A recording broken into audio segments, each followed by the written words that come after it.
I've got some new tour dates that I'm telling you about here. I'll be in Winnipeg, Canada, Los Angeles, California, Anaheim, Oceanside, and Calgary, Canada. That is the end of that tour. I got to take some time off to take care of myself. And so I'm looking forward to that. You can get tickets at theovon.com/TOUR. Thank you guys so much for the support. And I look forward to seeing you guys soon. Today's guest is a singer-songwriter out of Scotland. He just made a triumphant return to Glastonbury after taking some time off to focus on himself. He has a new song called Survive, which is out now, streaming everywhere. I'm grateful for today's guest. He's a class lad, Mr. Lewis Capaldi.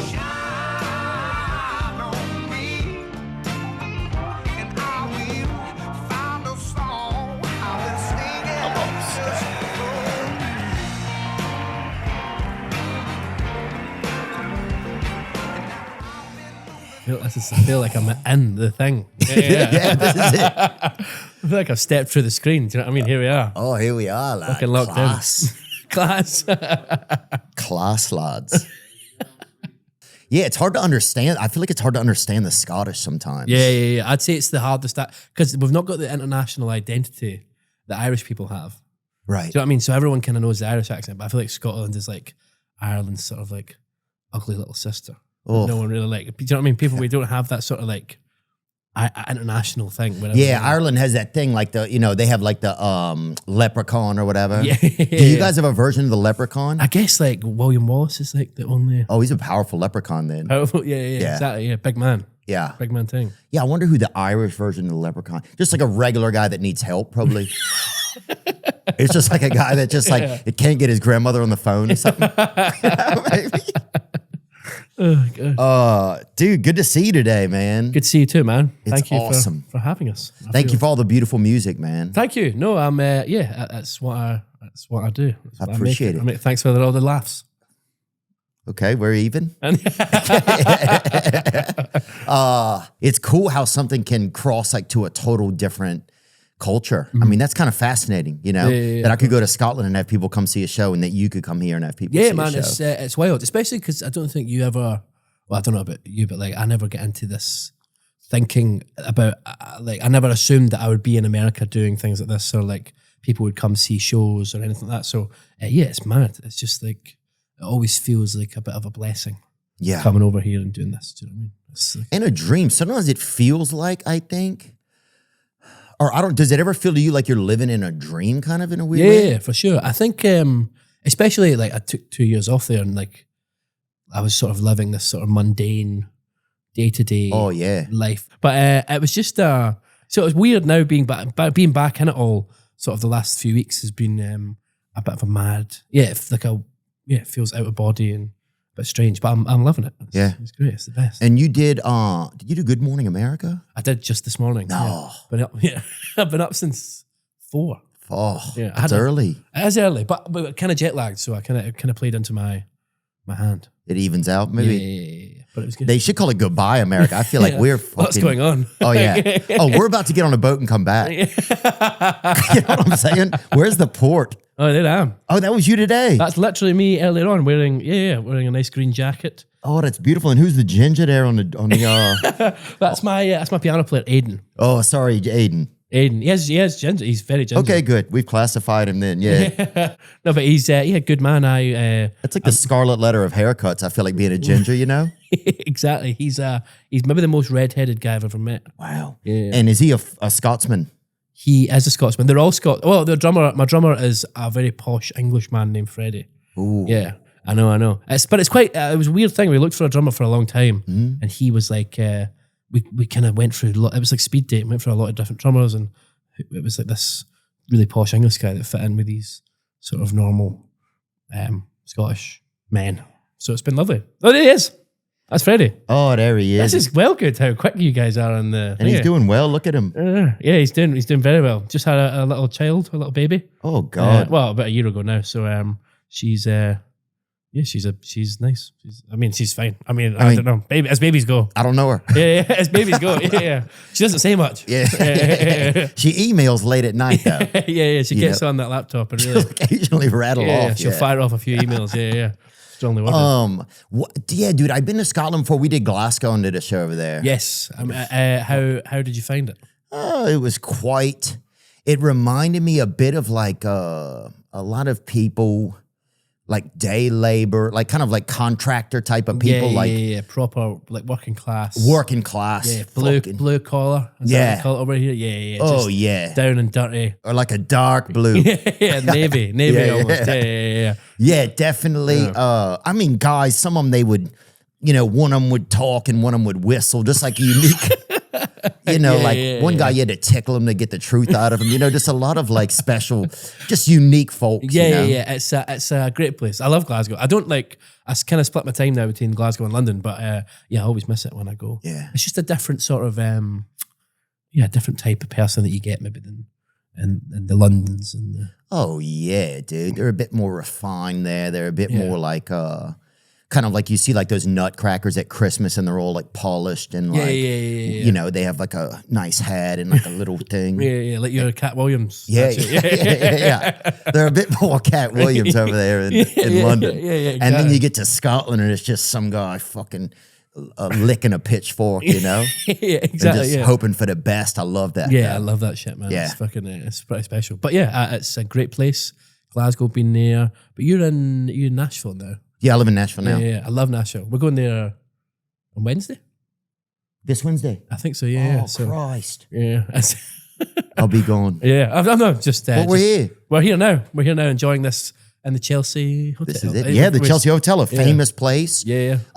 So many interesting people. We interviewed, actually in this room, Craig from Craigslist, the guy that started Craigslist. Yeah. And... How's he? Oh, he is... He's got a lot going on. A lot. Think of all the things that are passing through. You got a used car. You have somebody, selling homemade Narcan. You got a lot of shit passing through. You got a lot of shit in your inbox. Yeah, of course. Has he sold it or does he still own it? He has a partial ownership. I believe this is correct. He has a partial ownership, but he's not active with it anymore. Sure. Right, okay. And now he's just like a philanthropist, but he was a very unique man. Craig Newmark was his name. Craig Newmark, yeah. Shout out Craig Newmark. Yeah, shout out Craig. Yeah. Well, we wouldn't say Craig, we'd say Craig. Oh, Craig. Craigslist, it'd be called. Oh, Craigslist. Yeah. Oh, that sounds even more creepy. Risque. Yeah. Misconnections, etc. It sounds like, you might meet a dentist in the dark on there. Yeah. Craig. Yeah. And what does Craig mean? Does it mean something? I don't know. Just a name. I think. I don't know if it's like, if it has any true meaning or anything like that. Maybe warrior. Craig. Oh, Paul Craig. There you are. Yeah. He once called me a loser on his podcast. Oh, damn, Paul. Really? He said, I actually quite like Paul Craig, but he said I should lose weight and that I was a loser. Oh, well, damn, dude. If he lost weight, he'd be a loser then, technically. Yeah, exactly. Yeah, the biggest loser. Yeah, don't give him the title before you... I saw the clip, but Paul, congratulations on everything. Sorry about what happened at the last... UFC. Sorry, Lewis isn't enough for you. But Paul. Yeah, sorry, bro. Sorry, man. Yeah, dude. Yeah, Paul Craig. Oh. Craig. No, but that would be Craig. Yeah, Craig. Yeah. Anyway. Paul Craig. Yeah. Yeah, dude, the Scots, man, they're fascinating. They're just fascinating. You'd almost... I wouldn't be surprised if you was in the US, or you're in a zoo and they had a couple in there somewhere. They're taking care of it and everything. Yeah. Drinking sort of like... They're healthy in there, yelling at you. Yeah, screaming at the fences and stuff like that. Yeah, exactly. Yeah. That sounds like us. Or singing like a good, do they have like a lot of good like Scottish songs and stuff? Oh, flower of Scotland, when will we see your lake again? And fought and died for your wee bit hill and glen that stood against him. Proud Edward's army and sent him homeward to think again. Come on, Scotland. Yeah, that's us. That's a good one that we've got. We've also got what's your name? Ali Bally Bee, Sitting on your mommy's knee. That's a good one. I don't know where it goes after that. Well, that one ends in the courts, I think. It sounds like, you know? Exactly. That sounds like a domestic dispute, kind of, you know? But yeah, I think, the most fascinating kind of like Scotland, it's like the DIY England, you know? Yeah, exactly. Yeah, it's like we'll fucking figure it out. Yeah, we'll be fine up there. But although we did, not to get into independence, but we did vote to not leave the England. People think Scottish people hate English people, but it's not true. I love English people. Yeah, I love them so much. Yeah, I don't have anything against English people. Yeah, in fact, I love them. If I saw them, I would definitely pat them on the back. Yeah, give them a pat on the back and like one of those little like love taps on like on the back side.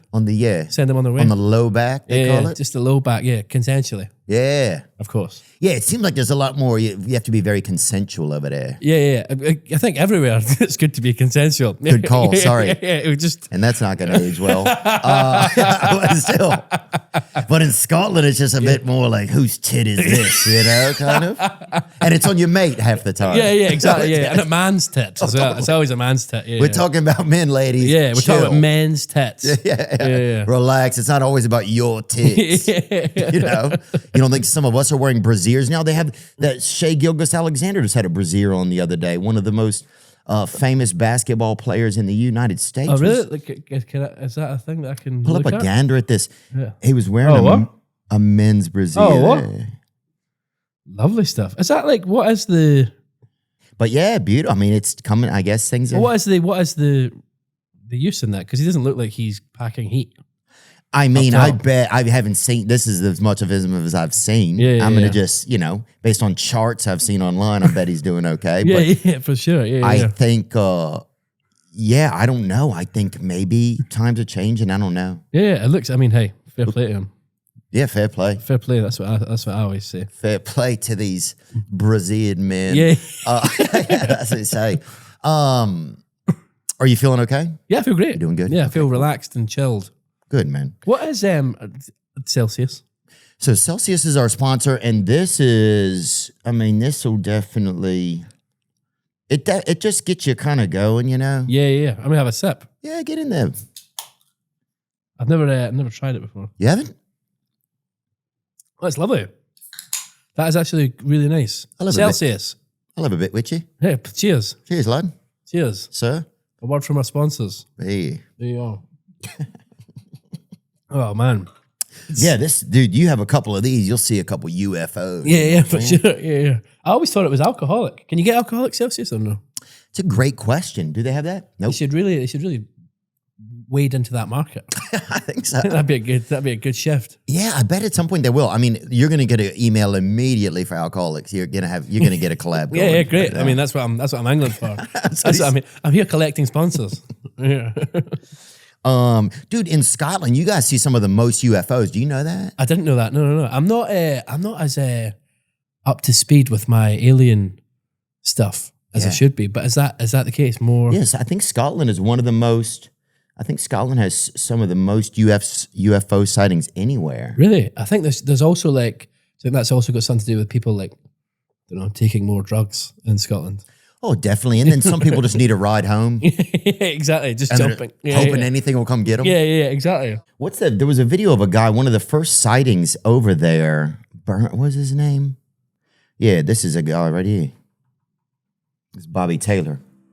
With a big round dome, a very dark grey colour, and it had a big flange going all the way around. I could see arms sticking out of this flange with what I took to be blades on the top. As I stood here, there was two balls came out, I think they'd be about 3 feet in diameter with about 6. It could have just been a big gay guy running towards him. You know what I'm saying? It could have just been a big gay guy in a helmet running towards him. He also sounds like he might have a few on board though. Do you know what I mean? It's not like Bobby Taylor there.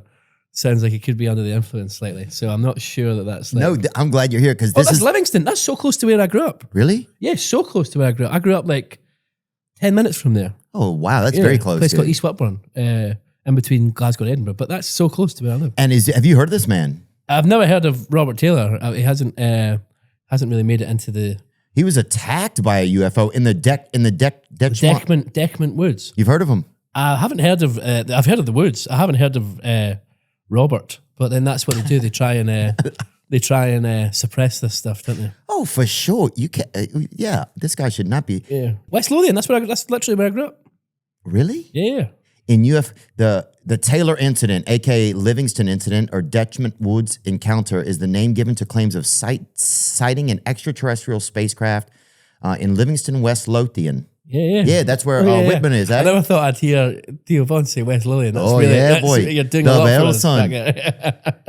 WL, Whitburn Lippy. That's another thing. Yeah, well, the Whitburn Lippy is like a young team. There's a thing in Scotland called, there's things all over Scotland called young teams. Mm-hmm. And it's like groups of youths or like, and they sort of get together and cause mischief and like, I don't know, like fighting stuff. A bit of gangs? Yeah. So I wouldn't even class it as gangs. It's not as violent. There's fights, but like everyone, you kind of go around on your bikes and like punch, fuck at each. I was never in one, obviously, but like punch, fuck at each other. You had like Whitburn Loopy.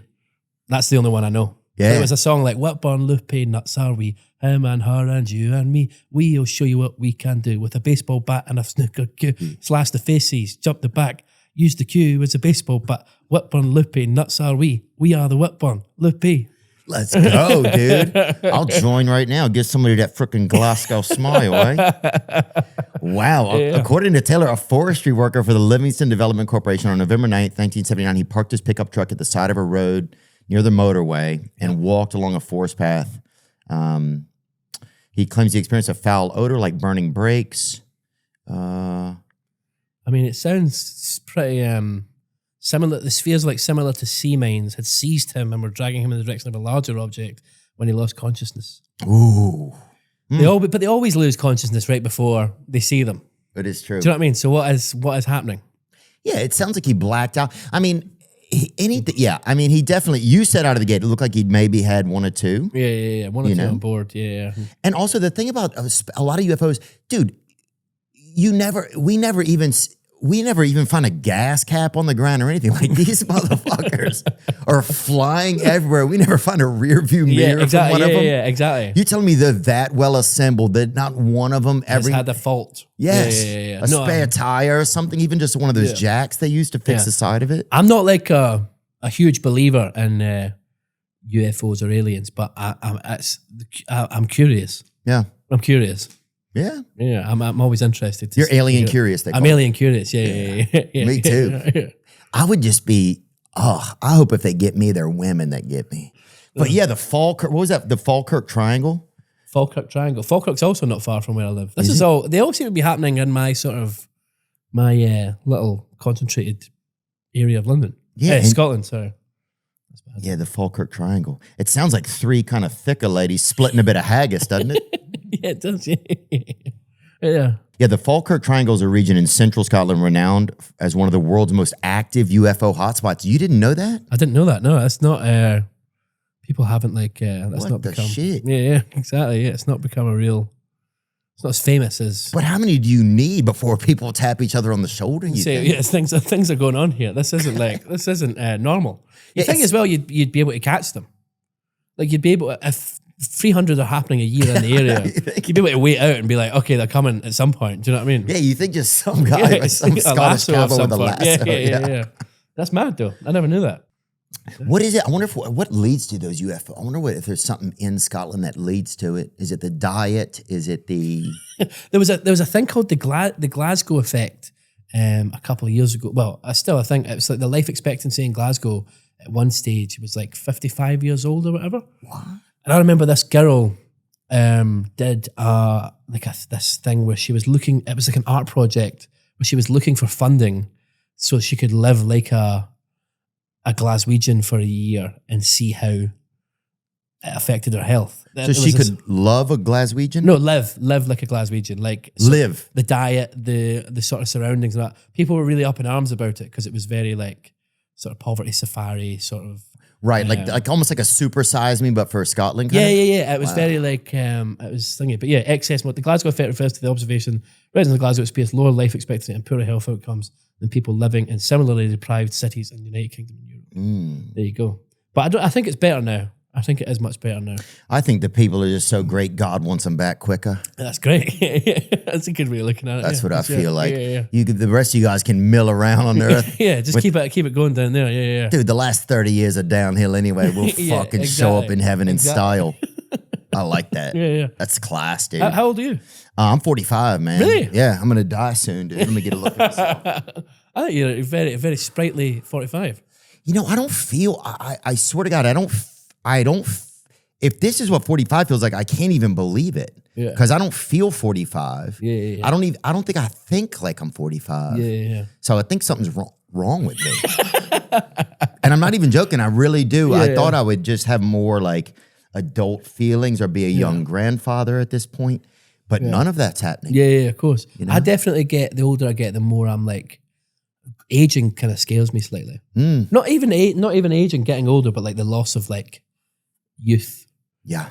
Even though like things have gone, I've like been really lucky and like had like a really like dreams have come true and stuff. I still like find myself pining and longing for like when I was younger, and even like I don't know why it's like a big thing for me. It's this same like I'm running out of time sort of thing. But I think that everyone gets that. I don't know if some people get it so severely, because I think about that all the time, like youth. Like I'm like almost obsessed with what it was like to be young, you know? Yeah. And almost, I think a lot of times I don't want to grow up. Yeah, of course. Yeah. I don't ever want to do it. Yeah. You know? Totally. Like, but yeah, I think one thing about youth is that everything was like so adventurous maybe, or I don't know. Why do you think that is? Do you think there's like, I don't know if it's like any themes about youth that make you feel that way? I guess there's people around you that aren't here anymore. I guess that it's a point in your life where everyone is,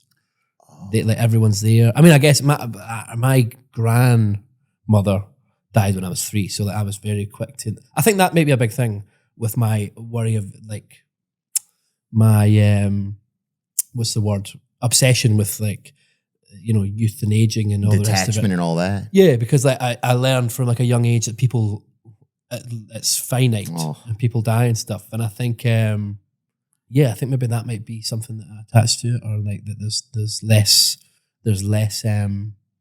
Was she a cool lady, your gran? Yeah, she was cool. What's her name? I don't know.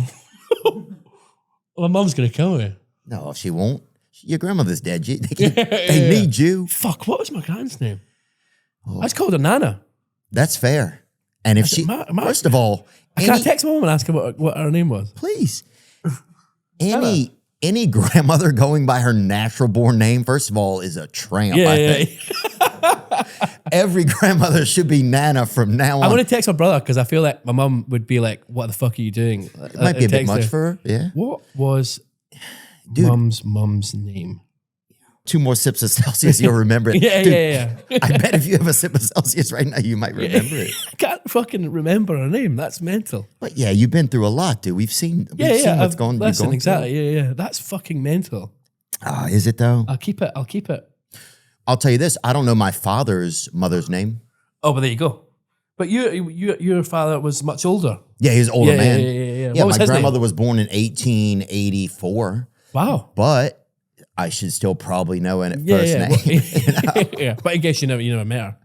No, I never met her. Well, she's born in 1884. No, I've seen some drawing. We had drawings of her and stuff at our house, but I never met her. Yeah. But we had 4 pretty good drawings. One actually, my uncle did, and it was fucking shite, dude. Yeah, it was shite. Yeah. Oh, it was horrible. It was with markers. Yeah, of course. Yeah. It's no photos, just drawings. Yeah, of her. And from memory, maybe. Somebody, yeah. So who knows? It could have been anyone, really. It could have been an old lady. So you don't. It could have been just some friend of Paddington Bear's. I have no clue who it was. It could have been anyone. It's of the Queen. Do you know what I mean? Oh yeah. It could have been the Queen. I have no idea. Yeah, exactly. I'm like, damn, Grandma had a scepter. That's pretty crazy. Yeah. I'm back in with crypto. I'm back in. I'll be honest, I'm back in. I got the Bitcoin's up. I'm scared. What's going to happen? Does it go to the moon? Well, Moonpay, that's who's got me back in. Crypto is blowing up again. And when I need more Bitcoin or Solana or XRP, Moonpay is always the first app that I open. Since Moonpay works with Apple Pay, Venmo, PayPal, bank accounts, and credit cards, it's fast and easy to get what I need in a few clicks.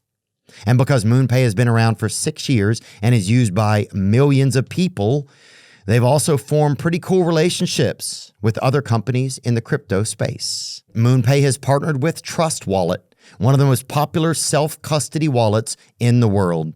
With Trust Wallet, you control your crypto fully, no compromises. And thanks to Moonpay, you can fund your wallet instantly using your favorite payment methods. It's the fastest way to go from cash to crypto, all while keeping full control of your assets. Remember, while Moonpay makes buying crypto straightforward, it's essential to do your own research and understand the risks involved.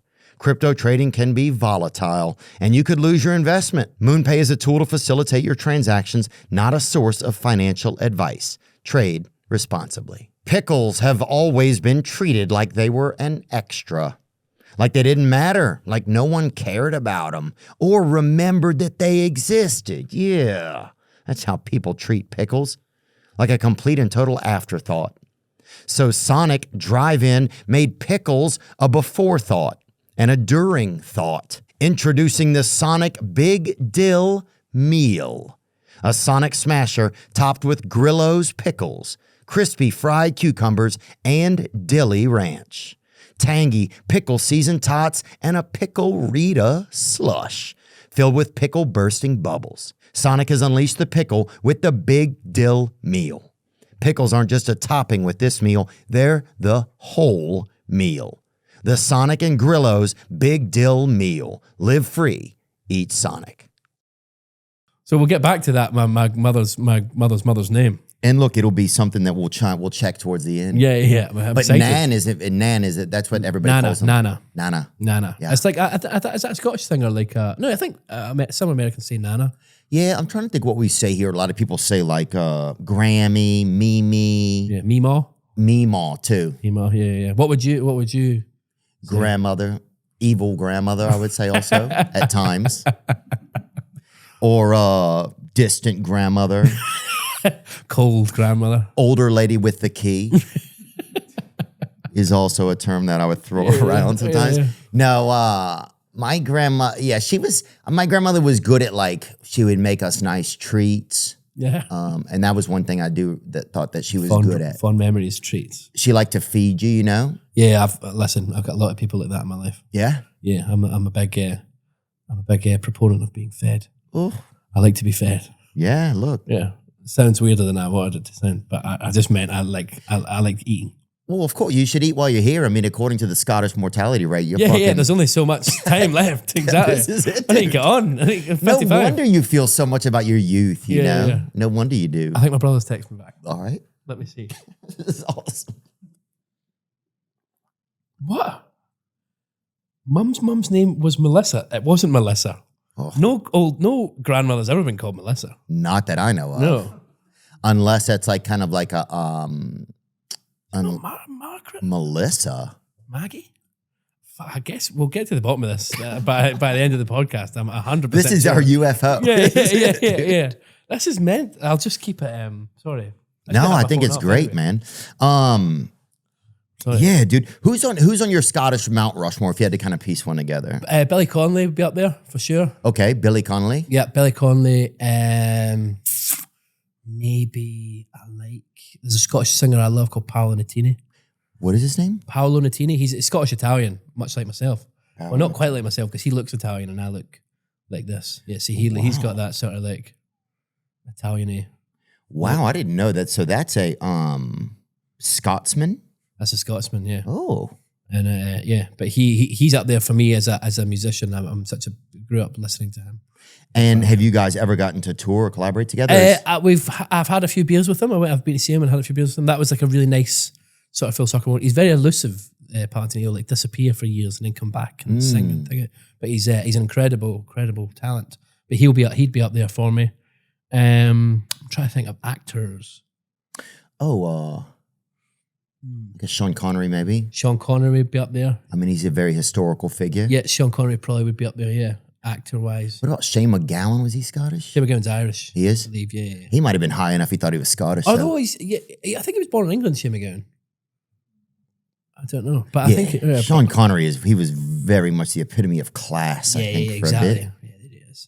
Robert Louis Stevenson, or like Alexander Graham Bell. Is he Scottish? Yeah, I think he's Scottish. Scotland's people invented the telephone and television. John Logie Baird, is that the guy who invented the television? Well, Robert Louis Stevenson, they invented the telephone? Who invented the telephone, really? Oh my gosh, dude, thank you. Yeah, don't worry, guy. Honestly, thank you. You're more than welcome. That's quite a recent, looks like quite a recent picture. What's going on there? It must be AI or something. Nah, what do you mean? Do you think that's AI? I don't know. It's just been coloured. It's just been... Dude, you guys invented the damn telephone. Yeah, Who did he call first? I don't know. There was no one else on the other end of the line, I guess. That's the problem. That's a great point. Yeah, Christ, that must have been the worst part. Imagine the day they're like debuting it and nobody else even has one. Yeah, exactly. Rubbish. It must be the guy who got the first iPhone. Do you know what I mean? Oh, he's like, oh, my wife didn't pick up. I'm going to stay for another pint. Yeah, it's mad. Alexander Graham Bell's first telephone call was to his assistant, Thomas A. Watson. Oh. Bell uttered the famous words, "Mr. Watson, come here. I want to see you." Wow. It's quite sexual almost. It's definitely. Yeah. Well, look, a lot of men invented things. I think a lot of men who allegedly had maybe some zesty tendencies invented things because they needed to meet other men. Yeah. And they didn't want to say out in public, hey. Yeah, exactly. You wanted to be like discreet. Yeah. So pick up this little whisper mobile, a phone. Come hither. The come hither machine. The come hither machine. Wow, that's wild, dude. That's lovely. That's amazing, dude. I didn't know that. It's and that was March 10th, 1876. He did it in Boston. Not long before your grandmother was born. That's true. Yeah. Oh. It's all coming around now, isn't it? R.I.P. Melissa. Oh, he's texting me. Sorry, I'm really, it's really rude that I'm pulling my phone out as much as I am. No, what do you mean? We have to know. Oh, Mum's mum, Margaret. Oh, Margaret. Yeah, Margaret. Oh. I knew it was Margaret. I would have said that. Maggie. Margaret. Yeah, there you go. Margaret. I knew it was. Wake up, Maggie. I think I got something to say to you. Oh. I did a lot of singing on this podcast so far. I'm really great, enjoying though. it. Yeah. I'm really, really taking it in. He's also a fan of Glasgow Celtic. Is he really? Yeah. Who? Rod Stewart. Oh, Rod Stewart. Yeah. He passed away, huh? No, he's alive and well. Oh, good. People said he passed. I'm glad he's doing good. No, I think so. I think he just played. I think he just played Glastonbury like last week or something. I was gonna be disappointed for a bit. Well, thank God he's alive. Yes. Yeah. If you're watching, Rod. Yeah. You mentioned Glastonbury a few minutes ago. You just returned, huh? I just got back. Yeah. Just came back on stage. A bit of a comeback moment thing. Yeah, it was lovely. It was like a really special moment. I didn't. 2 years ago, I basically had like this. I don't want to call it like a mental breakdown, but it was like a breakdown of sorts on stage that had been a long time coming, to be honest. On stage at that Glastonbury in 2023. And then I took 2 years off to sort of like recalibrate and I did a lot of therapy and got myself in a much better headspace and dealt with, I had been told I had Tourette's and stuff, and that was really causing me a lot of stress and I didn't know how to deal with it. And now, after these 2 years off, I really wanted to come back and, do Glastonbury and sort of like as a mental sort of win, sort of finish the thing that I couldn't finish before. And it was amazing. Yeah, like really, really special. Maybe like the best day of my life, to be honest. It was like a really, really special moment. And I'm just, I'm really glad that we got to do it. And like, it was just, blew my mind a bit. Yeah, mad. Yeah, I mean, I've seen the videos. It looks, you can feel the energy in both of the performances I've seen on YouTube. You can feel the energy in both of them. Mm-hmm. Was part of you like glad, like, there's this weird, like, because you're very transparent, I feel like, with your audience. I feel like as much as you can be. Yeah. And I think as a human, right? You try to put yourself out there as well as you know yourself. Yeah. and that's how you try to present yourself. Yeah. And of course, we're always like getting to know ourselves more, right? Yeah, and so that will change over time. Were you glad almost in a weird way that some of that kind of like, I don't want to call it a breakdown, but some of like that, like that real of a moment in your life, was there a little bit of you that was glad, or were you scared that it happened in such a public way? Does that make any sense? No, it makes complete sense. And I was so happy. Like when I came off stage, like when it happened and when it was happening, it was like the lowest moment of my life and it was horrible. But like I made this, I had this moment where I was on stage, like 2-3 songs in, I was like, this is the last time I'm going to play a gig for a long time. I was like, I need to try and get through the rest of the show, but when I come off, I'm done. So when I got off stage, it was obviously, again, horrible at the moment on stage and, you know, experiencing it all or whatever. But, excuse me, when I got off stage, everyone else around me was a bit like, oh, this is the worst thing ever. And I had this weird sort of, a weight had been lifted of like, oh, now this thing's happened and I have to get help.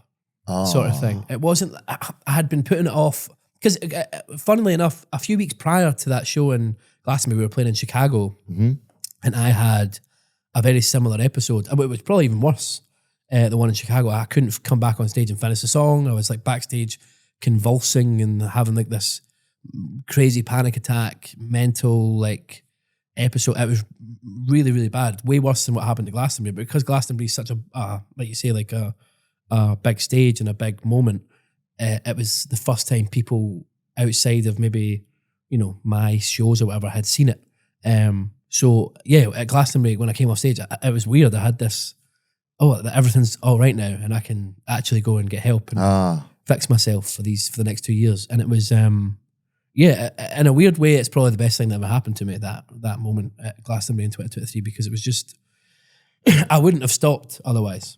If I could like think, I'm really bad for, I'll say I am really bad. I was really bad for not saying no to things. Yeah.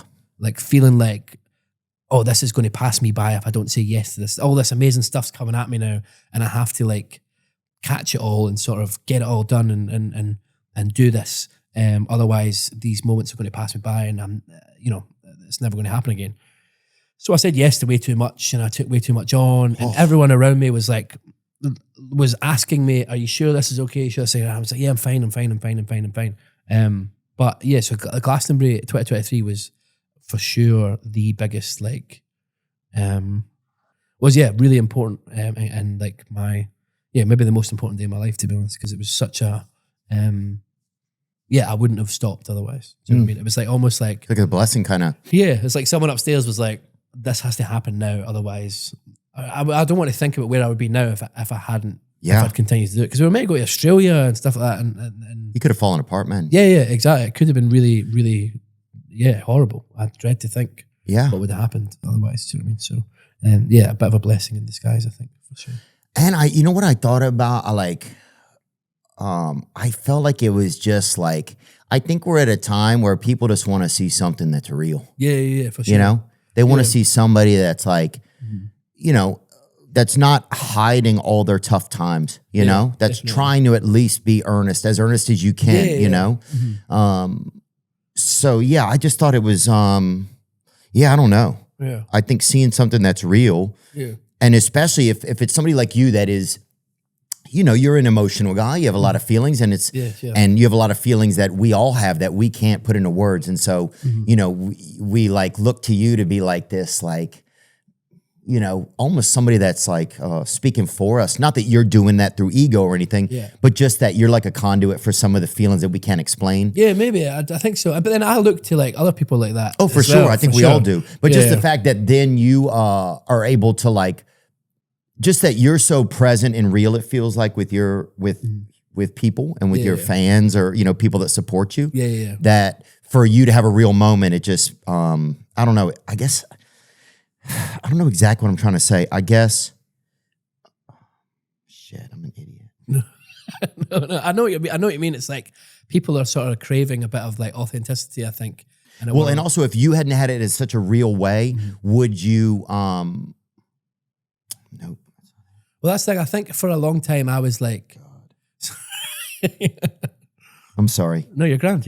I think for a long time I was like surface level talking about my mental health and talking about, I think for a long time prior to that moment in 2023, I was like, I have panic attacks or I get anxious, but I wasn't like really, I feel, and I'm bad for this now. Like I give people enough that sometimes they think they're getting the whole story, and actually I'm holding quite a lot back sometimes. And I think I was doing that quite heavily at the time. So when that happened at Glastonbury, it was this real thing of like the sort of thing's been, the mask's been pulled off, and it's like, this Here we are. Like, you're just there and in front of everybody. So as I say, it was like this. I've had no choice but to confront things, and I think I was really taken aback by the sort of outpouring of love and support that people had shared. Like, it was really like an emotional time, like coming back and seeing like so many people reaching out and being,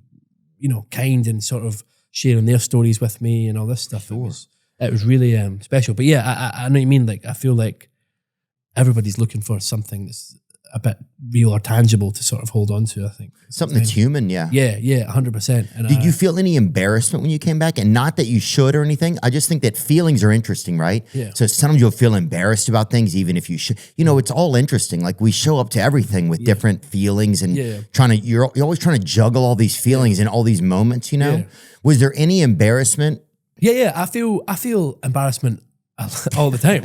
Honestly, like, I don't know if you agree with this, right? But like, see, being like famous, I find it's the most embarrassing thing of all time. Or like well known. Like, I walk into every room and I'm like, you're either not famous enough or too famous to be in a room. I know it sounds like very first world problems, but let me land here. But it's like this like thing of like, I either walk into a room and it's like, again, I'm totally projecting and no one's probably even looking at me like this, but like 100%. I sometimes feel like either it's like everyone thinks that I think that I'm awesome and I'm walking out of a room and I'm like, look at me, I'm this famous guy and blah, blah, blah.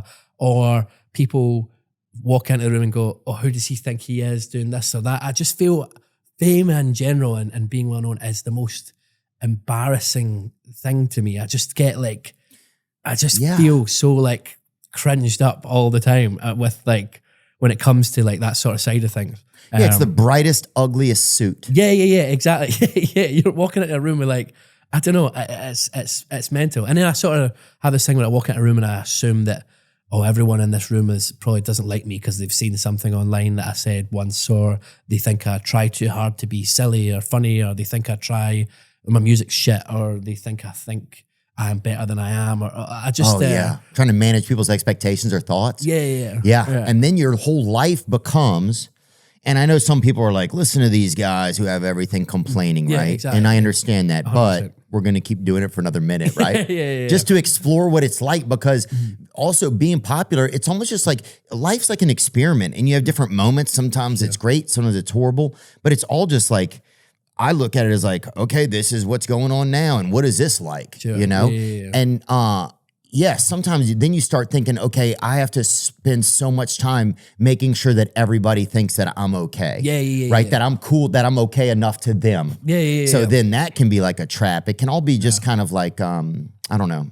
It can get a little bit interesting. But that's another thing as well. Like this, like even like having that thought of like, fuck, is this complaining too much or whatever? But like, I'll text these guys in the middle of the night. Does this seem gay? Does this seem racist?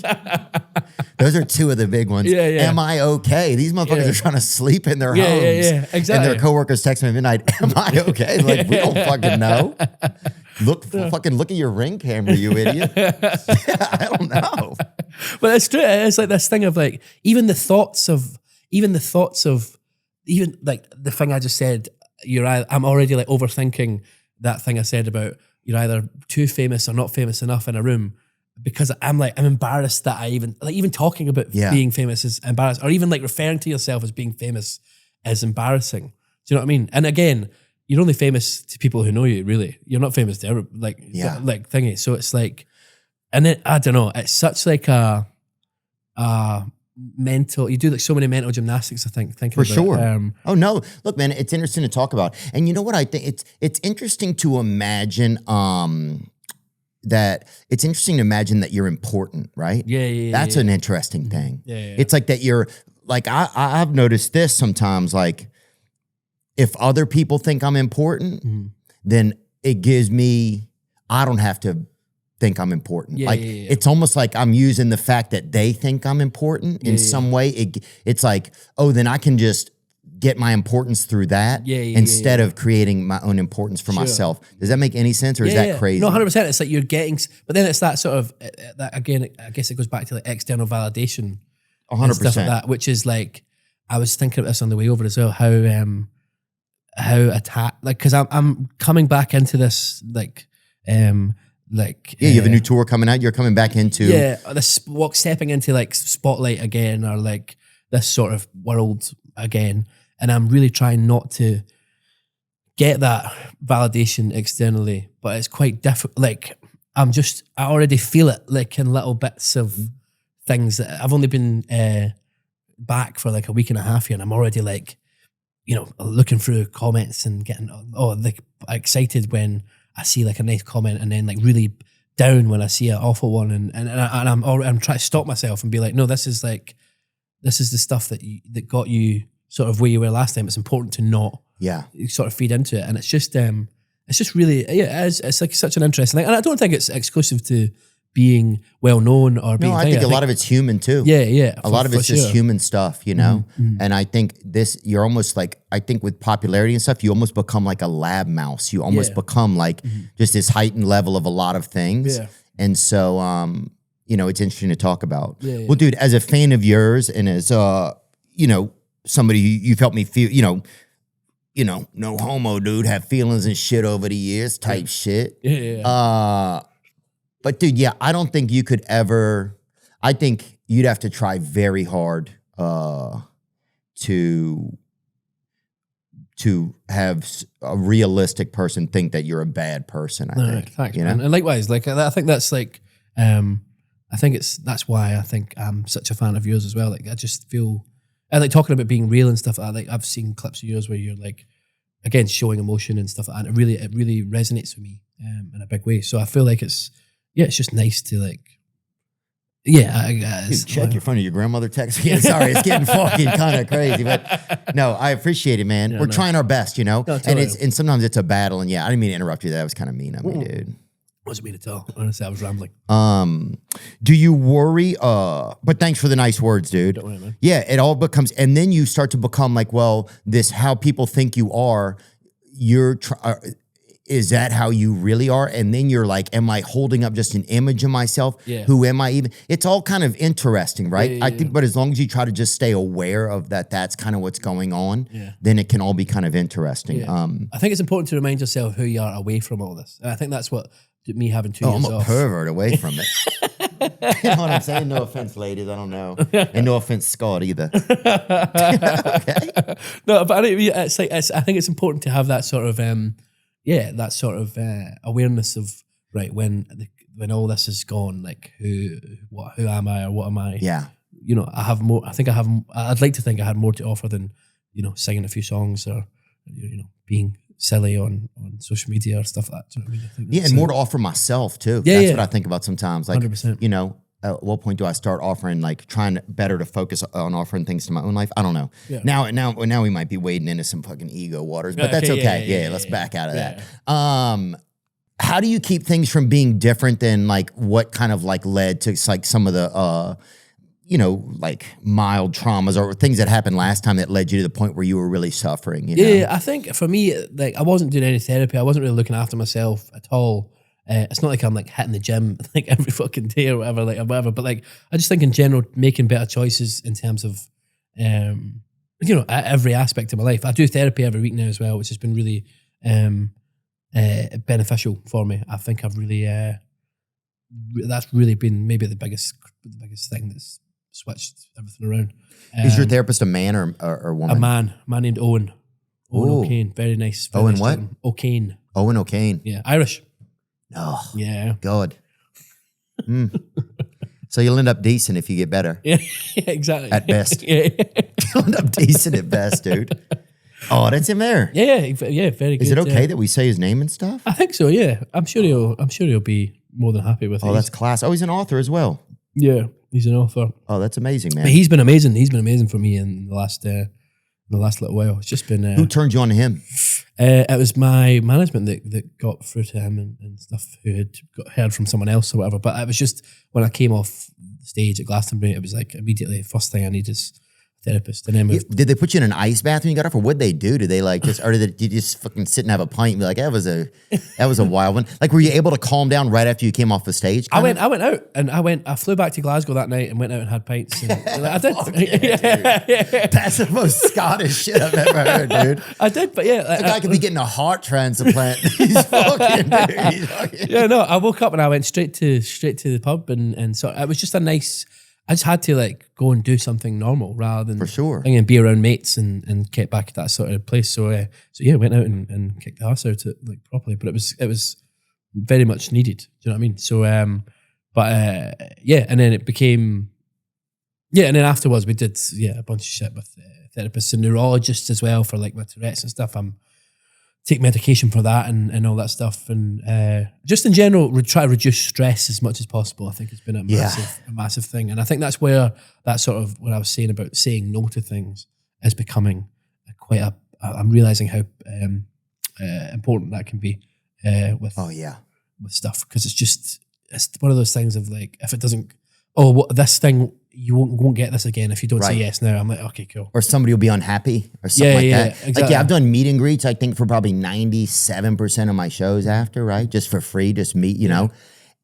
But sometimes I just can't do it anymore, and it's okay. Yeah, of course. You know? Like I had, like, I don't know if it was like, I don't know what happened to me. Something happened to me like a couple years ago. I just felt like this loud crack even like in my head.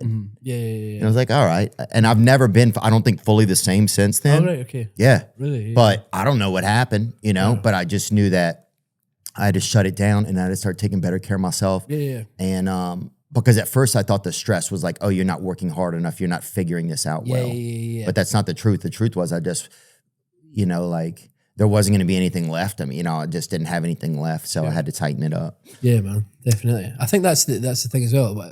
Sometimes you feel like you said, I like what you just said there. The stress felt like I wasn't doing enough or whatever, but it's like taking your foot off the gas as opposed to putting it on. You know what I mean? I think that's the important thing. So, and now I'll shut down. Like if it's a certain conversation or somebody's talking to me, sometimes if somebody's speaking in a certain pentameter or things are too fast or something, I'll just say, hey, I can't even be in this conversation. Like I just have to because you'll just start to kind of lose your mind. Yeah, no, 100%. So with the Tourette's, was it getting cool or was it getting bad? Like what kind were you getting? Because there's the cool kind where, you know. Yeah, no, it wasn't the cool kind. I was like, I used to do this thing all the time when I would go like this. Like I'd be sitting here having this conversation with you and I'd be like this. Oh yeah, like a third base coach in baseball or something, you know? Yeah, like doing signals. Yeah. So I used to do that shit, and like I used to like contort my back and stuff in ways. So I had to get like this. I wanted to get this feeling in my muscles where it felt like it was pulling and like cracking, and like I was like causing myself some real pain. And I had to I just for some reason in my head I was like, I need to feel this. To know that, I don't know, it was almost like it was like sorry, I'm saying like a lot and it annoys me, but I think you're doing fine. All right, cool, yeah, good. We can do. No, I've noticed when people say like a lot, I've not noticed that today. All right, cool, good. It was almost like when I felt I was out of body, I would try and do this like twitch or something to sort of bring myself back in. Wow. It was really weird. And I looked like I was like on copious amounts of cocaine. Yeah. Like I was tweaking. Do you know what I mean? Really looked like I was tweaking. Oh, you look like you were hailing a freaking air taxi with Bobby Taylor over there.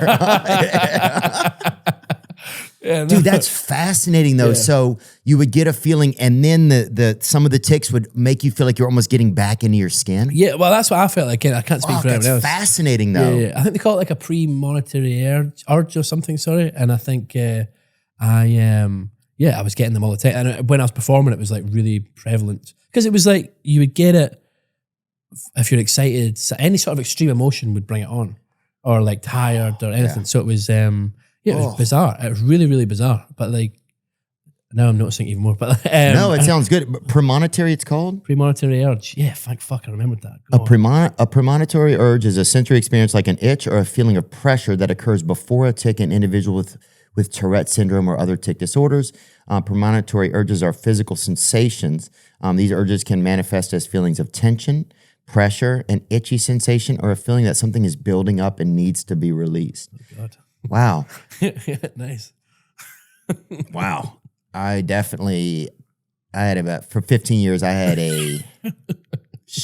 I'm still doing bad. Premonitory urge. Still doing pretty bad, yeah. I'm just 2 days off of premonitory urge, dude.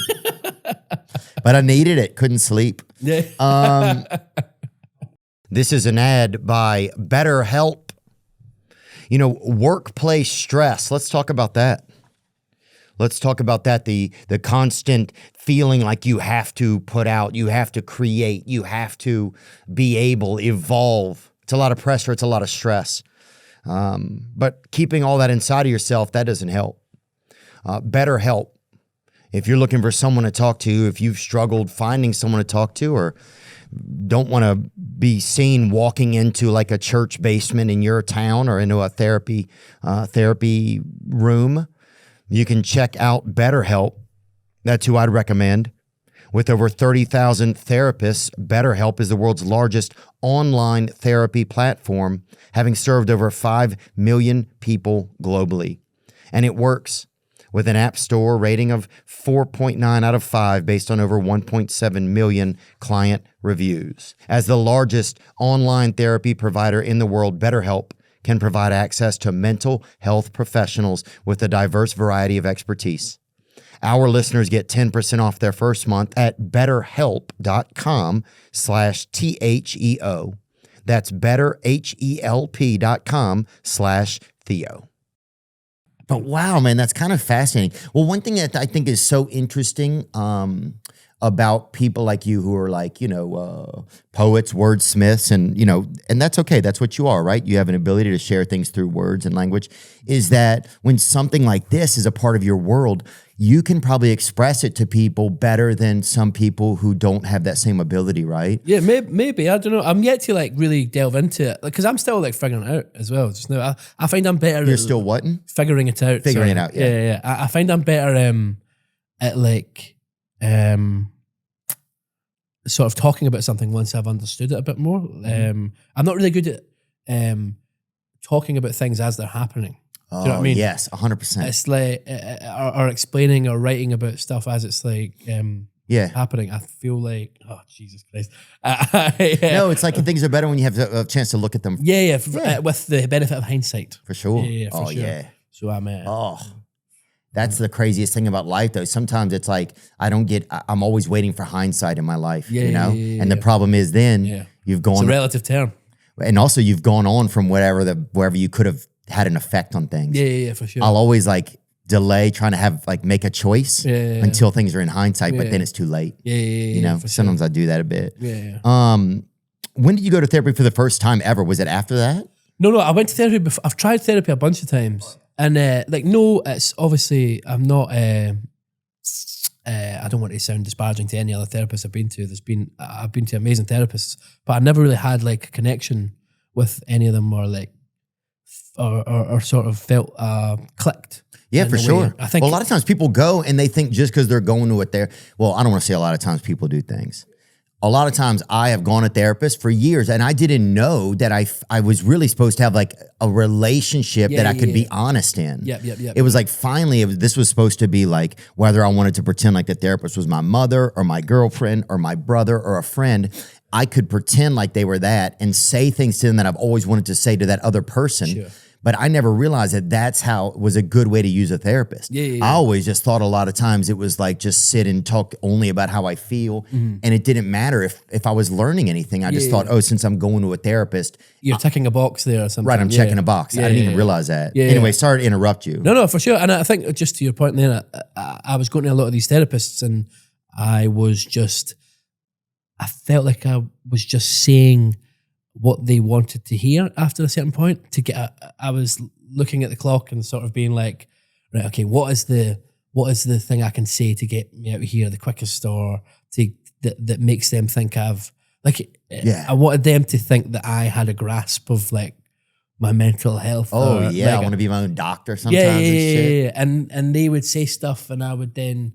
I just found myself. I was parrying everything that they were sort of when things. And this is what's great about my current therapist is really good at this. Of if we go somewhere, he can sense when I'm being avoidant or being sort of.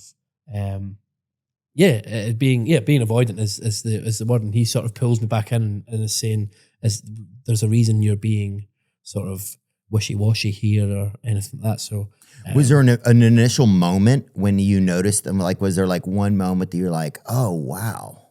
What with this therapist? Yeah. It was actually I cancelled a session. I cancelled 2 sessions back to back, and he was on it like giving me.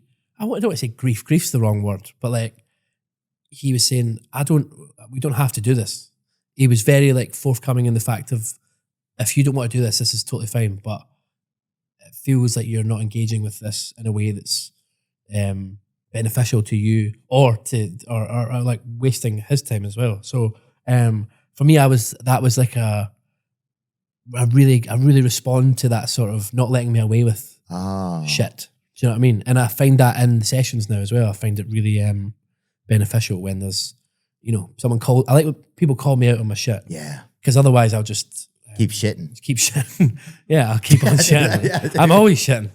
Yeah. Oh, dude, the story of my life. You just fucking literally explained the story of my life. Yeah. It's like, I'll fucking get a drum. I'll get some juggling balls. I'll tell a riddle. I'll fucking do whatever I gotta do for you not to corner me in a serious moment. 100%. Wow. So yeah, that's been, I just found that to be really, I don't know, like it was very, I don't know, I just felt it was really good for me to get that sort of response from someone to be like, I don't like what you're doing here, or this isn't conducive to a healthy relationship with therapy. Or anything. Wow.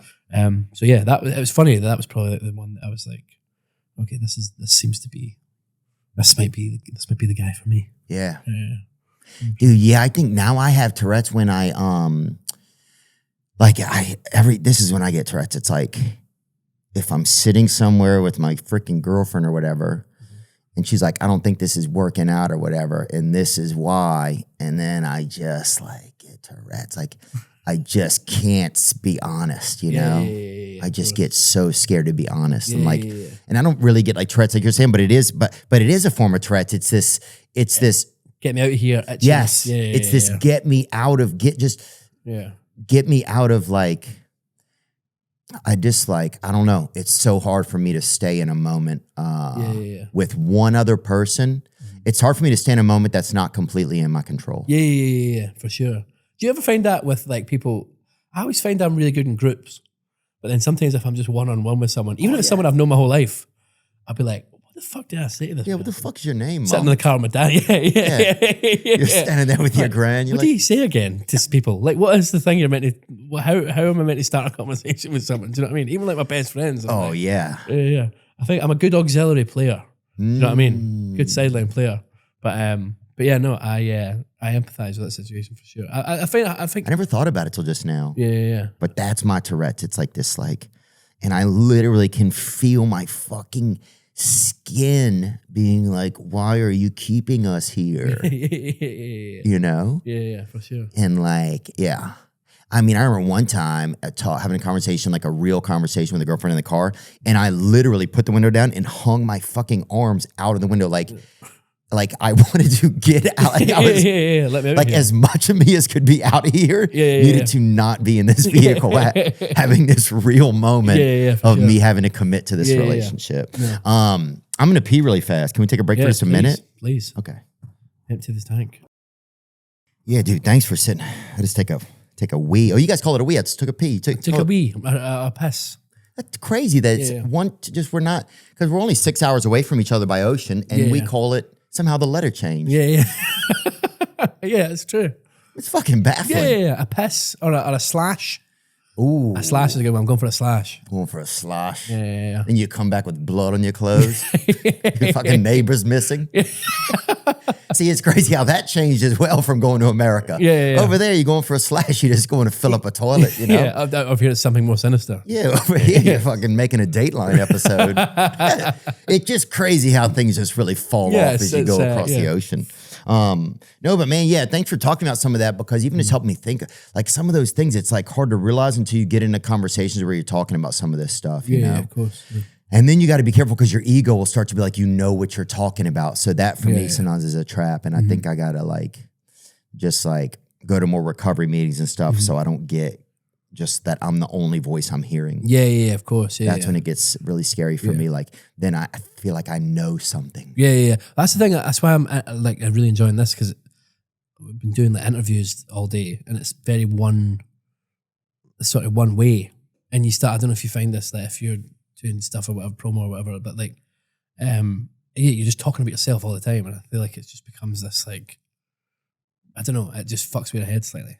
Well, it's a shitty song, especially if you're a creative person. I feel like after a while, just talking about yourself is just a song you've played, you know, and it's not even, it's just like pieces of you that, it's almost like fool's gold, some of it in a way. Yeah, for sure. That's one thing I noticed about you, man, is just even in asking one question to me, it's like, because it's really kind of a conversation, you know? Yeah, of course. Was drinking or anything like that a part of like stuff that, because if you were on the road, like drinking, diet, like not getting massages is something that's helped me. Yeah. Were there things that you had to adjust that were also creating more havoc for you? Yeah, for sure. I feel like I definitely drank too much initially. Like with my, when I basically had cut out booze completely when we were on tour. On these like for the last 2022, I'd say I stopped drinking when I was on tour or whatever, or 2023. I can't really remember, but because booze, like I like having a good time. Oh yeah, I love having a good time, and I really enjoy. I wouldn't be someone who sits by themselves and has smashes beers or whatever. I'm much more social. I like the social aspect of boozing and going out and having a nice time and stuff. So, but yeah, definitely. I wouldn't say I was a problem drinker, but it was definitely getting in the way. There was an amazing thing that a guy we were supporting Sam Smith on tour in 2018, and the monitor engineer was a guy called Lee. Was it Lee? Remember Lee? And he said to me, "You remember this thing?" He was like, "You can get fucked up and you can fuck up, but don't fuck up because you were fucked up." And I feel like that's really stuck with me. And there has been times where I have done that. Like I have fucked up because I was fucked up. Fucked up. Same, do you know what I mean? dude. And I feel like for me that was, but it is something that always ruminates around in my head. And I feel, I've definitely had to curtail my boozing at times and be a bit more responsible. Yeah, choose my battles with it a little bit more, because there's always an excuse to go out and have a nice time and go have a drink or do this or that. And I'm like, I'm sort of all or nothing with it a bit. Do you know what I mean? I'm not like I'm an alky. If I'm going out, I'm going out. Do you know what I mean? I'm not. Yeah, well, I think it's also part of you guys' culture a lot. Yeah. Like the binge drinking in the UK is like feels like a bigger thing than. Yeah, you forgot your fucking grandmother. Yeah. You know what I'm saying? No judgment. Nine, we miss you. Margaret, we miss you, Margaret, Melissa. Margaret, we miss both of you. Yeah. But look. But yeah, if you fucking drank so much through your childhood that you don't remember your grandmother, yeah, dude. People aren't shocked if you're like, hey, I think I just need to have some checks and balances for myself. Yeah, exactly. You know? Yeah. But yeah, no, and like you say, diet and stuff like that has been important. I'm trying not to eat as much shit. I've lost, I don't know what it would be in pounds, 2 stone since, what is 2 stone in pounds? 2 stones, 40 pounds, I think. Let's take a gander at it. 28 pounds. 28 pounds since the start of the year, which I'm kind of pleased with. Yeah, I feel good about that. And I want to lose more and stuff, but the problem with it when you're really fat, because I was 20 stone at the start of the year, so what is that? I'm giving my weight away here. What time's then? I was 280 pounds at the start of the year. God, how do you understand that guy? You heard him? Like a fucking, he uses no letters at all in his words. Fucking 2 letters, 11 words. God, I would never figure you out in a crossword puzzle. I'd never fucking, if you had a crossword puzzle, it'd be this big. 70 words in it. I'm just joking, man. No. But yeah. But yeah, so I'm trying to like get on top of that and stuff and just really sort that stuff out as well. But obviously it's a process. And do you have like a more of a team now supporting you? Or did you have to bring other people on? I mean, you said you got a therapist now. You work with some. My brother's training me at the minute. Oh, that's good. The brother that I text and stuff, he's like a qualified personal trainer now. So, that's great. So he's been coming down to London and training me and stuff like that. So that's been lovely. And with diet and stuff, he's been helping, etc. Nice. But you feel better about it? Yeah, I feel better about it. I hate it. I hate exercising. Yeah, I fucking hate it. Like people can probably tell by looking at me, but like I fucking hate it. Oh, dude, there's this, pull up my TikTok to save ones. There's this dude the other day, he had the funniest thing that I saw on there. It's a kind of like a black guy, about 30 years old, but it was pretty good. Theo saved TikToks. Hood Easter Bunny, 6 human implanted with Neuralink plays a game. Scary study about microplastics. This is a real... this is behind the scenes of my brain. You're getting inside the brain here. I didn't realize that till just now. This is a little bit alarming. I ain't gonna lie, you never realize how long a minute is until your ass start fucking exercising. It's so true. It's so true. Honestly. You never realize how long a minute is. When you do like a plank. Yeah. You're like, what the fuck? Me. Yeah. It's intense. We got all the time in the world. Yeah. Who is that guy? I just want to say his name. Richie Gatz. Richie Gatz. Shout out Richie Gatz. That's hilarious, dude. Dude, you have to get on a bunch of medication? You're all right? I'm on an antipsychotic just now called aripiprazole.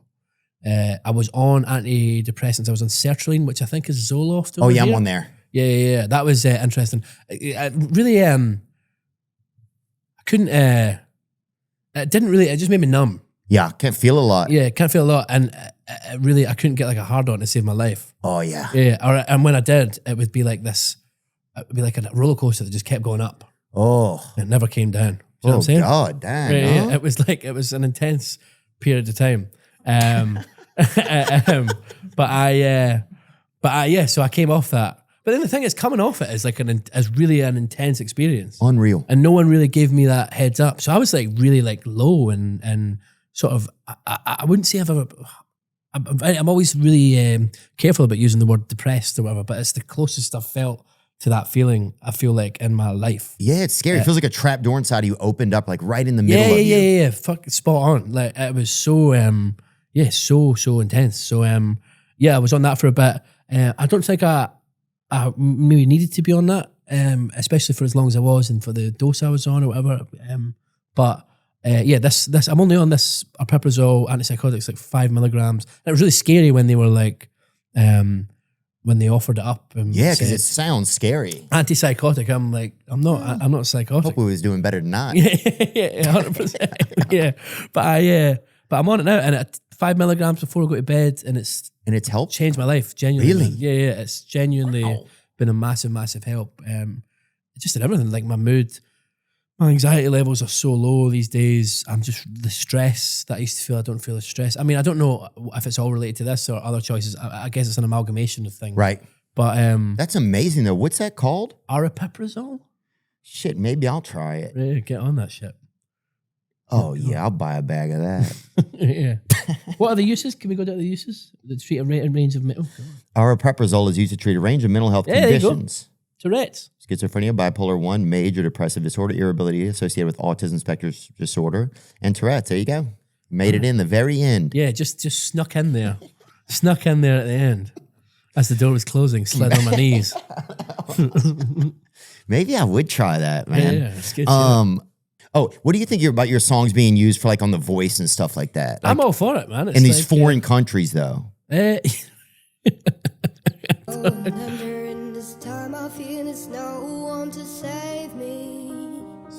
fast and loose with a melody there. This is beautiful. This is beautiful. This is a really lovely thing. That is cool. cool. You know what I mean? Yeah, you're right.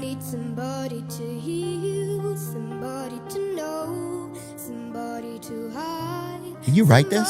I wrote a song, yeah. I wrote this one, yeah. Oh, and I got to turn around. Come on now. Well, hope so. It's a damn kid. Look at him. Yeah. God, at least turn around and tell him, Yeah. fucking give him some Uber money. These are rich people. Yeah. No, this is incredible. Like, I think this is beautiful. Do you know what I mean? This is like a really nice use of it and stuff. And he's great. He's incredible. Wow, dude, imagine how brave you have to be that age and to be able to continue to stand there and sing. Go on.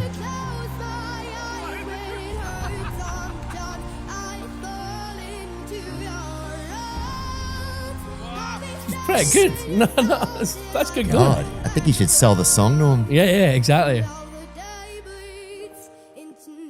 Yeah, no, I love all this. I think. Oh, it's cool, man. Yeah, this is cool, man. Yeah. I hadn't seen this. Yeah. Sometimes Look at him just channeling. Yeah, it gets a little bit too good though. Do you know what I mean? Like, fucking just relax. Just calm down a little bit. Yeah, like, huh? Somebody throw him a freaking rugby ball. Definitely put him on the pitch and see who he really just is. getting a little bit too fucking good for my liking. But, that's beautiful. No, that's though. amazing. That's incredible. And what's that young man's name? Wow. Oh, wow. Oh, that's Bjarne. lovely. Bjarne? Bjarne. Go on, Bjarne. Go on, Bjarne. That's amazing, man. Yeah, you know, I just think it's interesting. Even watching that, it's like music's just such a just such a conduit for other people to feel, you know. Yeah. And it's crazy that the words can come out of some person, some pen, some a moment, a feeling, and then it can metastasize. Yeah. And that's the thing. I think you never expect, like when you're writing a song, you're not thinking about that. You're not thinking someone will sing this on a TV show in Germany or a TV show like they did it in The Masked Singer and stuff over here. And it's just like it feels really. I guess it's like an honor that people would take it and want to sing it like that. Do you know what I mean? Especially someone who's like a 10-year-old kid. Do you know what I mean? Oh, It's yeah. pretty spectacular. So yeah, I love it, man. I just want to anything that gets, and this thing is getting the music out there and it's people are hearing it, and I think it's it's amazing when that starts to happen. Mm-hmm. Is it tough to try to, like, whenever you recalibrate to write again, right? Mm-hmm. When you recalibrate, I know you have a new song, Survive. No, Survive, yeah. Survive that just came out. Yeah. Is it tough to, and congrats, it's great, man. Thanks, man. Yeah. Cheers. Yeah, I just started listening to it, so sometimes it takes me a bit, even with songs. Yeah. I'll listen to somebody's album the first time and be like, that's trash. Yeah, 2 weeks later, I will be fucking I'm the exact same. crying in fucking back of my car. Yeah, I'm the exact same. By myself, dude. I drove myself there Yeah. and then got in the back and cried. You're like, this is bad, but the music's good. Yeah. Thanks, man. What is it hard to recalibrate? Like, do you feel like you have to write for the, like, now are you trying to write for the stars? Like, how does that get? That's got to be interesting, huh? Yeah, I think I'm not like a massive fan of. I didn't grow up writing poetry or grow up. I wanted to play live gigs, and so it became a thing of right. Everyone I know who plays live gigs, who I look up to as like singers or whatever, they all have their own songs. So I will write my own songs, and then everyone I know who at the time who I looked up to, they all played guitar. So I'll learn how to play guitar so that I need to learn the guitar so I can write songs to then play them live. Do you know what I mean? So it was always just everything was a means to an end to get on stage and play live. So even now, I'm like, when I'm in, studios or whatever, I find it, I do struggle a lot with like writing. That song there took me like a year to finish. Like that thing of people saying, and I do get it, the best songs come the quickest or whatever, but that's like my biggest song, and that's that took me so long to write. And I think there is something to be said for, persevering with stuff like that a little bit. But so yeah, when I get back to writing now, sometimes it's really difficult. Like I really have a hard time. I find it hard sometimes to get what I'm thinking, articulate what I'm trying to say, I suppose. Oh yeah. And I find that in lots of different walks of life or whatever. But with writing especially, I don't find it as easy as maybe. I think I overthink things now a lot more. Because I feel like people might actually hear this thing that I'm making. Do you know what I mean? Whereas before, before it was like, no going to fucking listen to this. Do you know what I mean? So I really I really now overthink things. But again, this is something I'm trying to unlearn and sort of get back to sort of basics and just write for me and because I want to write and because I want to play and stuff like that. So, it's always a bit of a difficult thing for me. I don't find it. I don't wake up. I have to write something today. Do you know what I mean? That doesn't always in it. Not always anyway. Right. I feel like you got to follow the feelings when you do have them. So, for example, I haven't written a song in like 6 months recently. Yeah. So for the last 6 months, I've not written anything. Good for you, though. Yeah. I feel like it was important to just take a bit of a break off. But I don't know if is it the same with like when you're doing stand up or. Oh, I think there's times like I'm looking forward to taking a little bit of a break, but at the same time, there's a part of me that's looking forward to starting with new stuff. Yeah. So I'm just grateful that little part of me exists because there's times when I'm like, well, I still want to do this, or I think we all kind of feel those things at certain moments of like taking a break from something. Will it still be there when we come back? Yeah. But then it's the absence that makes you, when you miss it, that's a massive thing as well. Like missing that sort of. Or you hear somebody write a great joke and you're like, I gotta give it. I gotta try again. Yeah, of course. Like the other day, I heard Chris Rock talking, and I was like, he's just my favorite. And him and Louis C.K. And I was like, oh man, I just can't even believe. Like, I gotta get out there and try again and see what else is inside of me. If there's more that I'm capable of, It's not necessarily like a competitive thing. Maybe it's that I always find when I hear if a friend of mine writes an amazing song and I hear it on the radio and go, fuck, that's so incredible. It's not like I'm not wanting to, I need to be better than them. It's like, I'd love to try and write something that comes anywhere close to how great that is. Yeah. Do you know what I mean? Or just to see what's in me. I have no idea what's inside of me. I didn't know anything was inside of me. Exactly. And then some shit came out and it's been in it. So just like trying to figure out what's inside of me. Is there a lyric that you've ever written that you feel really proud of? Kind of like, is there one that's there's like a song I wrote called How I'm Feeling Now, which I wrote when I was really in the sort of shit with stuff. And the lyric is, so here's to my beautiful life that seems to leave me so unsatisfied. No sense of self, but self-obsessed. I'm always trapped inside my fucking head. On and on and on. I thought I'd be happier somehow if you were wondering how I'm feeling now. And it's kind of about like my... how I was feeling in terms of I've got everything I ever wanted and I'm this like I'm so sad. And like, do you know what I mean? I don't feel how I thought I would feel when I got to this point. So that's something I'm really proud of. There's also a song on this upcoming we're doing an EP at the minute or we're releasing a bunch of stuff, and there's a song called The Day That I Die that I'm really, really proud of lyrically. It's just like it's a bit it's about that time when I was really feeling at my lowest that I'm really excited for people to hear, for sure. That's cool, man. Yeah, man. No, I'm buzzing. I'm buzzing about getting out there and seeing what people think. But, I wonder. I'm trying to think. Like, I like a lot of like UK, like Dermot Kennedy came on the podcast. Dude, that'd be, if you and him did a collaboration, that'd be pretty amazing. He's incredible. He's so good. Dermot and I, we were releasing stuff.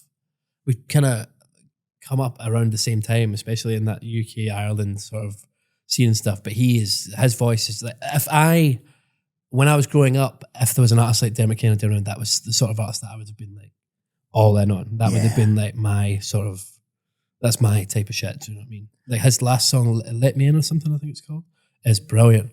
It's an amazing, amazing song. Let me take a gander at it real quick. Let Me In.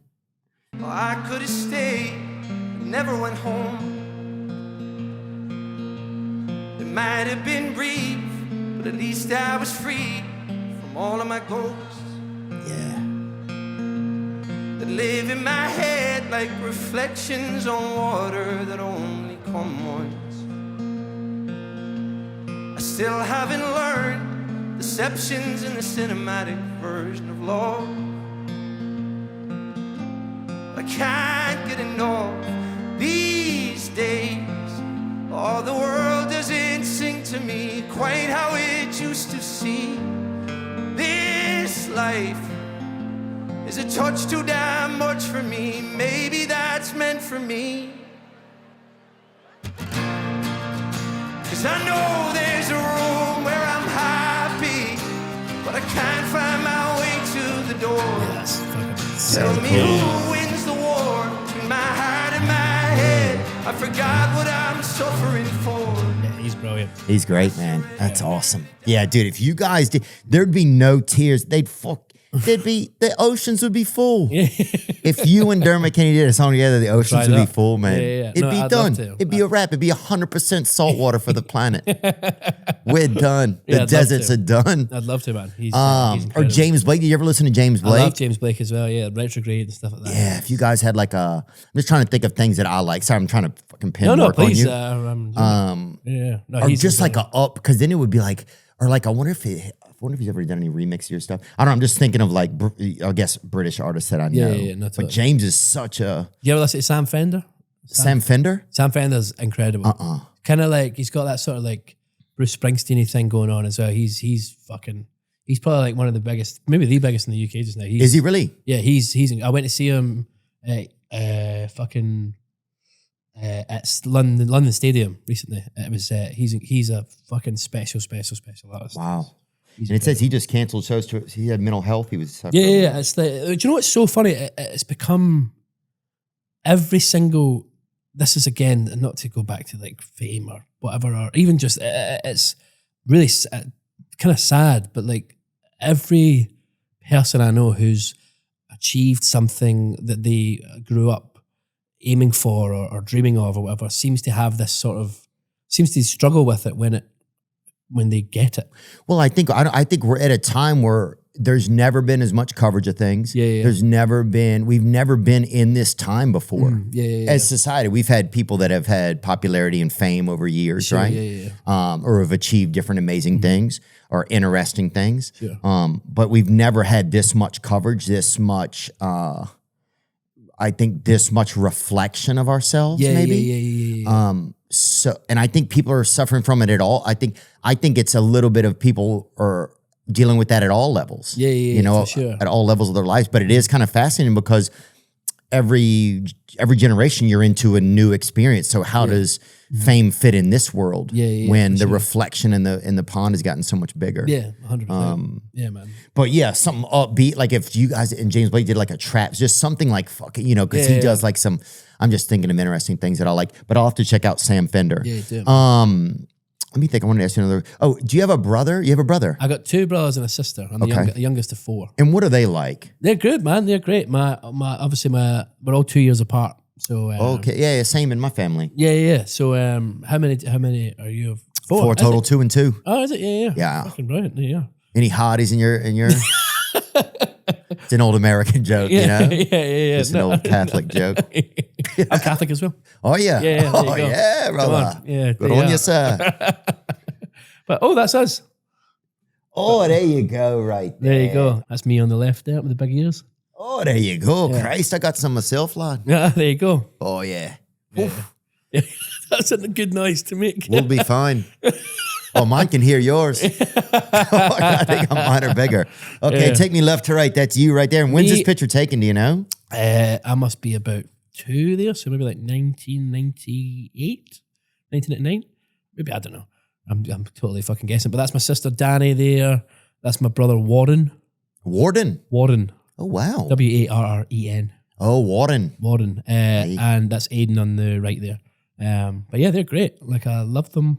What are they like? What does Danny like to do? She's a very social person. She's very outgoing, very funny. Oh, beautiful lady. Yeah, they are.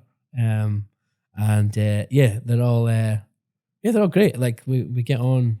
And what about Warren? Is he all right? Yeah, he's great. He's he was a musician as well. He kind of got me into sort of music and stuff like that. He was sort of the I guess the catalyst for all. Oh yeah. He was an older brother? He's the oldest. Oh, everybody wants to be like their older brother. Yeah, of course, man. He's amazing. He's a great guy. And Aiden as well, the closest. Me and Aiden used to share a room, so we're probably like, let's say maybe the closest of the 4 of us. But it's an interesting one because it's like, obviously we'd do anything, but if one of them phoned me and was like, do you want to go for a beer?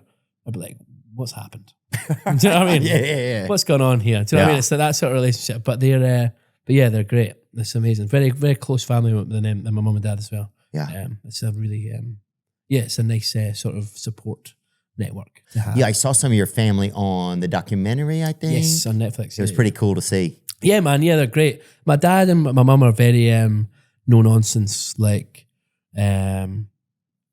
working class. The Scots, huh? Regions, proper, just salt of the earth people, and I feel like that's really helped. Like they're very self-deprecating. We all take the piss out of each other, stuff like that. So it feels, feel like that's really sort of shaped, I guess, who I am these days. Do you know what I mean? But they're a great. It's amazing to have them because I speak to them most. My mum and dad especially, I speak to them most days. Yeah, I try to anyway.